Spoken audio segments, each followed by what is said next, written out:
to our next speaker, and we have Jen Citero, and from, I don't know if I'm pronouncing this right, Bielefeld University in Germany. And he has extensive experience in digital learning, both as a researcher and teacher trainer. And he will talk to us about literary historical teaching materials. So we will find out what that means. So please welcome the speaker. Thank you. Herr Boggers told us creativity results in the dialogue of the creator with the limitations. And I think after we hear your presentation, if we break out the limitations, the creativity space could be much larger. But I present you our very limited design approaches and possibilities on LMS. So it's quite the diametral theme of you. Yeah, interesting. Yeah, I'd love to hear. Yeah, I'd love to hear your opinion on this. Okay, now how do I navigate?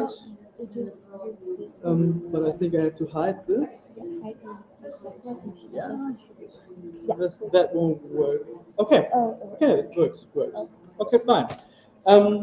I built my presentation about 4 overarching questions to show and describe our project.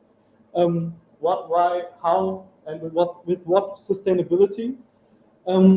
After explaining our project goals, I illustrate its framework conditions, outline its specific background, and present our methodological considerations. To provide some illustrative examples, I will then describe our course elements before concluding with a preview of our evaluation efforts.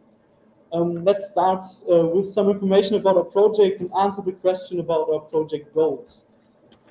The KoLidi acronym spells out Kollaborative Literaturgeschichte, digital und interaktiv, a bit German, but it's nothing different than collaborative, digital, and interactive literary history. In our pioneering project, a team of scholars from the universities of Bielefeld, Paderborn, and Wuppertal are developing courses on German literary history from Middle Ages to 20th century, so quite a large timeline. Why this literary history approach, you may ask? German language literary history is an integral part of German literary studies curricula. As such, it is also part of the educational training for the teaching profession in higher education. Literary history as a genre knowledge organization technique provides a framework for students who are confronted with and often otherwise get lost in the large textual landscapes. Students often struggle to master broad masses of text and materials in just a few semesters, to acquire sound contextual knowledge, and to apply this knowledge in their academic writing. KoLidi addresses these very common challenges in new ways. Using the power of digital means to facilitate students' pathways through the historical material. That's one of the reasons why our target group are bachelor students in the first and second year of study. However, we do so in a quite different way from how literary history is imparted in German high schools, colleges, or even universities. Literary historical knowledge is normally thought via top-down processes, but our students will be prepared to work in the field of literary history through their self-directed learning with the literary historical material. Far from offering learners a mere oversight of literary history topics and forcing them into a passive, consumptive learning attitude, our students actively plunge into various ways to structure the fields by themselves, but with the support of our setting. We guide them through this uncharted territory. One of our central goals is that students emerge from their journey with a self-drawn map of German literary history. With our digital courses, students encounter an innovative approach to literary history. We provide a manageable but demanding pre-selection of sources enriched with guided reading tasks and supplemental materials. To our colleagues, we offer these courses as an opportunity to reuse, discuss, and develop materials on a professional level. Why the digital approach, you may ask that now. Our courses offer students new ways toward these learning goals by using digital tools and techniques. For instance, we include easy-to-use tools to let students visualize literary historical processes or materials. Moreover, our digital learning environment is also designed to enable first steps into research-oriented learning. or digital collaborative workflows. Various tools help study groups to coordinate their work and to communicate and write with each other. Each course also includes an interactive presentation where students can learn about the pros and cons of these tools. For example, to data privacy. It's a pretty actual theme in Germany. Our materials will be available internationally and discussable for professionals on the state-funded platform Orca NRW by the Digital University of North Rhine-Westphalia. In accordance with the Open Education Resources approach, the courses will be open access, reusable, and modifiable. Our courses are implemented on the learning management system Moodle. Moreover, all courses are also implementable on other network-accessible LMSs.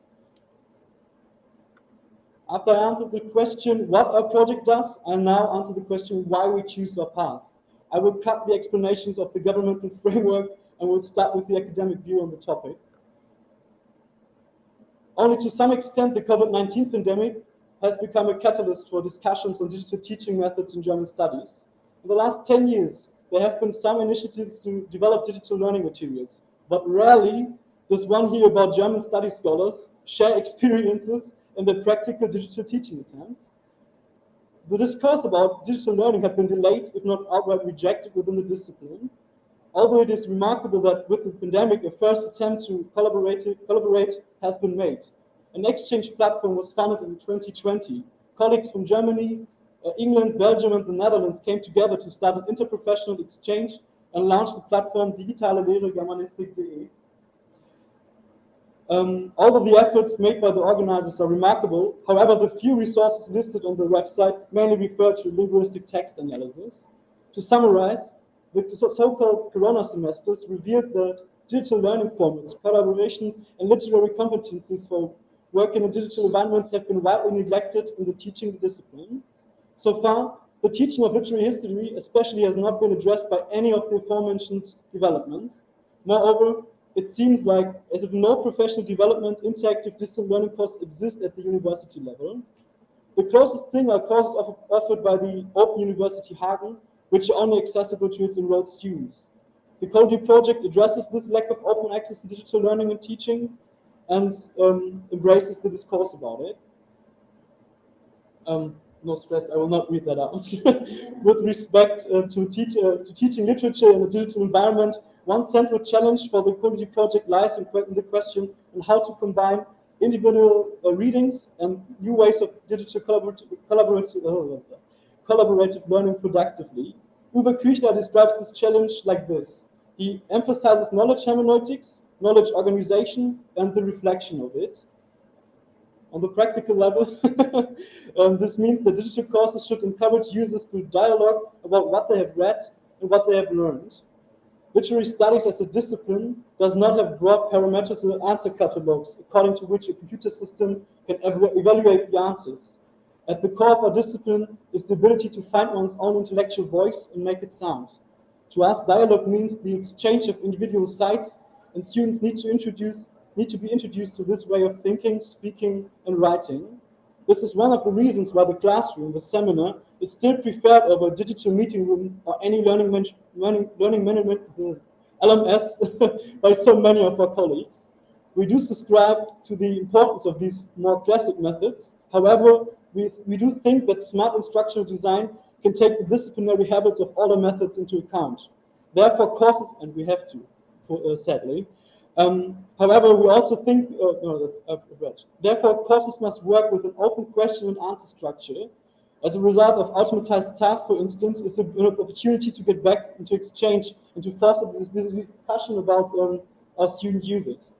Furthermore, we also believe that a lively, open discussion among students can benefit from a teacher's voice. We think that the idea of a fully computerized teaching will remain tech fantasy, distant to our field, at least with the realm of the current possibilities. Scientific knowledge is in a continuous flow, needless to say. Thus, it is necessary that teaching learning materials be modifiable. The OER approach guarantees the meeting of this requirement, while also allowing instructors to adjust the materials to their own approaches and needs. We would like to stress that point, since there also is a long tradition to our field of equating teaching with a kind of controlled authorship. For many of us, it's still a very awkward thought not to only to share teaching materials, but to encourage colleagues to change and improve it. Yet, it is also very easy economic calculation. To produce digital learning materials is expensive and time-consuming. Why then should we not share our limited resources for the best? KoLidi allows everyone to use, expand, and modify our materials, which, theoretically and technically speaking, should be easy to do. Digital teaching can also be a way of making our classrooms more inclusive. We prepare our media so that it meets the needs of impaired students. KoLidi is barrier-free and barrier-free accessible. What is more, our course materials can be used modularly. This means an instructor might use only parts of it in a given class or course. Given the very heterogeneous circumstances in our institutions, this seems to be the most appropriate approach for making our digital teaching environment most inviting. Not to mention, and this is no small consideration, it might also be a benefit for some of us not to be saddled with the tangles of copyright laws.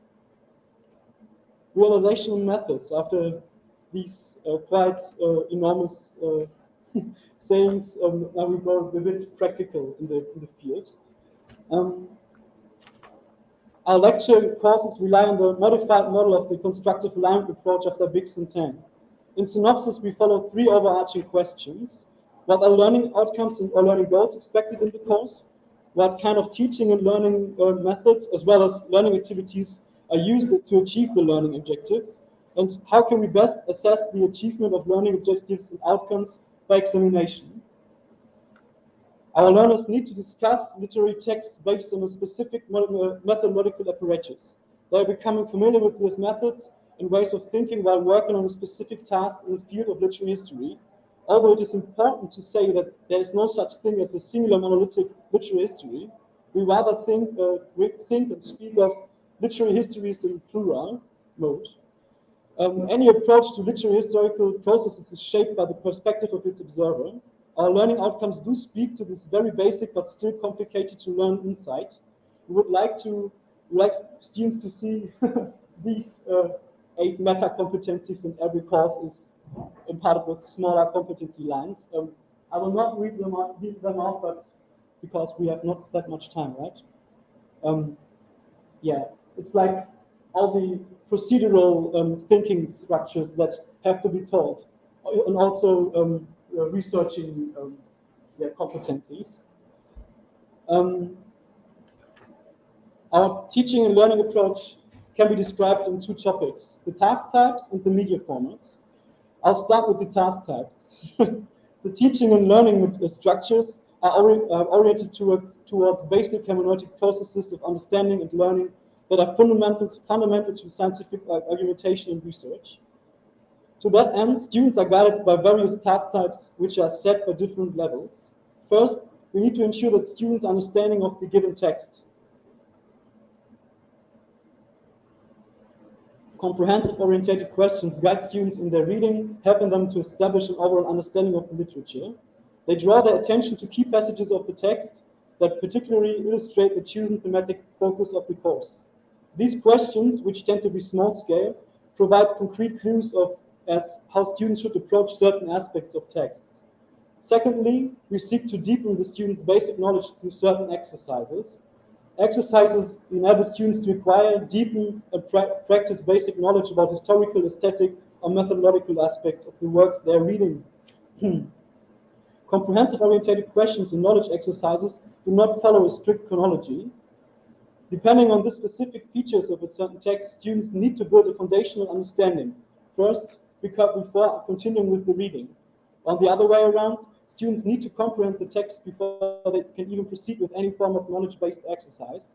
Therefore, exercise sequences and comprehensive-oriented questions are repeatedly integrated into interpretation discussion tasks, as well as into small writing tasks. Third, discussion questions help students to exchange ideas in groups and to practice scientific language. Group discussions make it possible to gather different perspectives on an idea. Also, students are given the opportunities to socialize and network with each other. Fourth, interpretative questions form the texts and analyzing them from the perspective of their acquired historical, aesthetic, and methodological knowledge. Interpretative questions can build an applied knowledge to foster synthetic competencies. Fifth, small writing tasks serve to solidify the result from discussion and interpretation. They can take a wide variety of formats like timelines, other forms of visualization, blog entries, and so on. In general, they point to the interconnectedness of certain aspects. Additionally, the students gain practice with writing at an academic level. These assignments on the fixed side prepare the students for larger writing tasks, such as essays and papers, in which they can prove that they are now able to present an original idea with respect to the material they have worked on the course. Some examples, I will not go deeper in them, we can maybe take them in a discussion. I would just want to provide some examples on the English language to show what it could look like. Having a variety of media types available helps different learner types to encourage to process the large amounts of text and tasks they encounter. We therefore combine analog and individual readings with digital elements and collaborative tasks. To keep the media inputs focused, the digital elements are inspired by the idea of microlearning. With clear instruction design, various media are used to enable students to resolve complex issues with small learning units. Primary sources. The historical texts that we choose for our courses belong predominantly, but not exclusively, to the German literary historic canon. They are the cornerstone in our text and are chosen to question a certain topic. One example is a course about love, culture, and ruling in Middle Ages. Videos. We are using video input to introduce professional debates about the project subject matter. In addition, short lectures cover historical and scientific contexts. Although reading research literature is part of the course exercises, research literature itself can only factor into the course design in a very limited selective form, since students already need to conquer large amounts of historical reading besides. Video inputs are designed to close the gap to some extent. Here we see an interactive video of the Gesamtkunstwerk in the 19th century. The expert discussion is accompanied by multiple questions about certain topics to secure the information given. Our short audio recordings serve very different functions.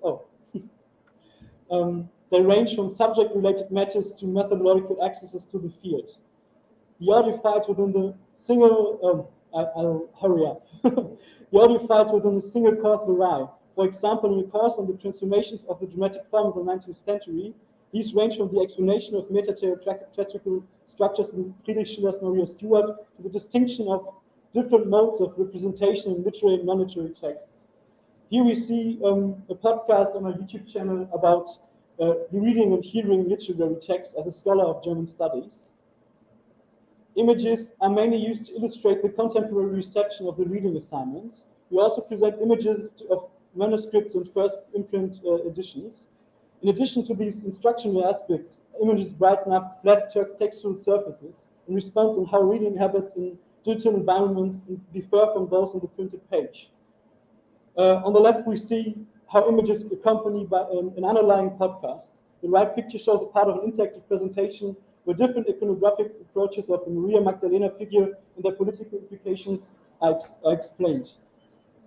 I would try to cut it a bit shorter, interactive formats. This part is interesting, the other part I will cut out. While the forums, and other digital media formats can also be described as interactive, this section specifically refers to our H5P formats. H5P is an open source and a free-to-use tool that is meant to enrich presentations, interactive videos, quizzes, or images with interactive elements. We also thought about taking particular 360, but we go against it because it's not open access, it's not open source. We mostly use H5P to present additional decorative knowledge. For example, students may comprehend philological editing processes of a handwritten manuscript with the addition of it. With the help of this interactive content, students can overlay two editions to compare them closely. Mark the words assignments or short autograded essays are also possible, although the autograded essays have to be used with caution. This time I will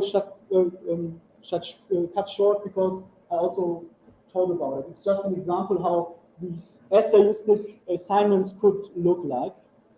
The sustainability is the last last big question I will ask. And we answer it by process evaluations of the students and by feedback from disciplinary colleagues. I will not dive in deep because I have just 3 minutes left, right? 5 minutes, okay. Then I will it's just the last two folio then. Okay, evaluation. Students' evaluations and feedback about the user experience form the basis for further optimizations and changes to our courses. These evaluations, in other words, function as quality control. Three aspects of course design are of vital importance to us: usability of the digital content, rating of the social interactions, and assignment of the general conditions under which students complete the course. Our first evaluation will take place in this summer semester. Its focus lies on evaluating existing instructional designs, interactive media types, and group activities. It will provide development perspectives for existing and future courses. Even though it would be interesting to know what the course's impacts on any possible increase in competencies, this particular outcome cannot be measured at the time of the first evaluation. Competencies and knowledge will be evaluated instead in the final exams. Further research in this direction will have to be carried out in a different framework. Feedback from colleagues in the discipline are of vital importance. Our network of project-involved scientists provides us with assessments of the materials that we create in smaller feedback loops. Furthermore, and prospectively, scientific feedback may be given through classic channels such as conferences or workshops. We hope that discourse spaces such as the Orca NRD platform will be used to discuss our materials and courses. Our vision of teaching and learning in the digital age aims to democratizing these processes. Such an objective requires that a community of practice evolves, shares, and develops learning materials. In conclusion, KoLidi argues that individual reading and digital collaborative learning can be productively combined in our field of literary history studies. We believe that digital courses indeed help our students to conquer central tasks in our curricula with respect to literary history and methodological reflection. The COVID-19 pandemic has opened a broader space for dialogues and digital teaching and learning concepts in our field. We aim to make an innovative contribution to integration of digital content into university teaching. To our users, we offer a learning path inspired by the constructive alignment model. Still, we are teachers in the field of humanities. Mutual exchange is a core of our discipline, and our audiovisual and interactive learning materials address this crucial point. Students effectively work in study groups toward the end of each course exam, guided by their individual instructor who adjusts the material we have provided to the needs of the class being taught. To secure the sustainability of the project and to adjust the instructional design, there will be continuous process evaluations. The aim at these assignments of the assignments of instructional media elements, assignments, and overall course quality for learners and teachers. We seek any feedback from colleagues and would be delighted to collaborate with teams from other disciplines, in the humanities and beyond, to keep pace with further developments in digital teaching. We wish to be part of a community of practice in digital teaching and learning that has yet to be fully established in our own discipline. We are confident that KoLidi is indeed an attractive contribution to facilitating greater dialogue for such a community. Thank you for your attention. Feel free to look at our project at this website, literaturgeschichte-kolidi.de. Yeah, I don't know if we have much time for discussion. Thank you. Well, first of all, thank you very much for that. That was very interesting. And Jen, let's definitely have one or two questions. So is there one or two questions in the audience or online? Oh, sorry. You're also welcome to submit questions in the chat, and also. I wanted to know if anybody had any chat or questions for my session, but she didn't say anything. I have a question for you. So you talk about instructional design, of course, and you have the triangle where you're aligning the learning outcomes with the learning activities with the evaluations. So did you use an existing instructional design model? It sounds to me like it was the backwards design model. Did you use that? Did you use adding model, or did you come up with your own? We come up with our own. We have to encounter these large text masses because. Why would you want to come up with your own instructional design model? I mean, the alignment of learning outcomes with learning activities and assessments is a very well-founded and Yeah, grounded no, but backwards design model that that is in the that we idea. was using. Oh, Yes, okay. sorry. Yeah. That's what I was Then we're talking the same language. So. Okay, sorry, so you didn't, you used the backwards Yes. design model. Great. In order to, yeah, it's pretty fascinating how you're doing digital literacy in that aspect. The other question I have, you keep referring to digital teaching. Yes. What do you mean by digital teaching? I mean, I can see what digital content is. We have something called digital pedagogy. You know, that's also being questioned. What do you mean by digital teaching? Digital teaching is just a nice word that we use to say we have a distant learning course. That almost functions alone, but with an instructor or with a teacher, it can be used more effectively. That's what we call digital teaching in our So it's like project. online learning, it's like what we say here, online learning or Yes, blended like learning, or- mostly online, but it work as a blended learning model as well. Oh, okay. You won't seem very the guys Again, that so flattered. digital teaching meaning that it's not in person. It's mostly not in person. Yes, Got it. that's what we mean with digital teaching. It's interesting, yeah, because here we call it, you know, online learning, Online blended learning, learning, synchronous, asynchronous, Yes. instructor facilitated, but I see, I like the term digital teaching. Yeah. Okay, Teach. Yeah. Thank you for your question. thank you, yeah. Oh, I have your questions too, but maybe we talk about it after the session. Yeah, I'd love to.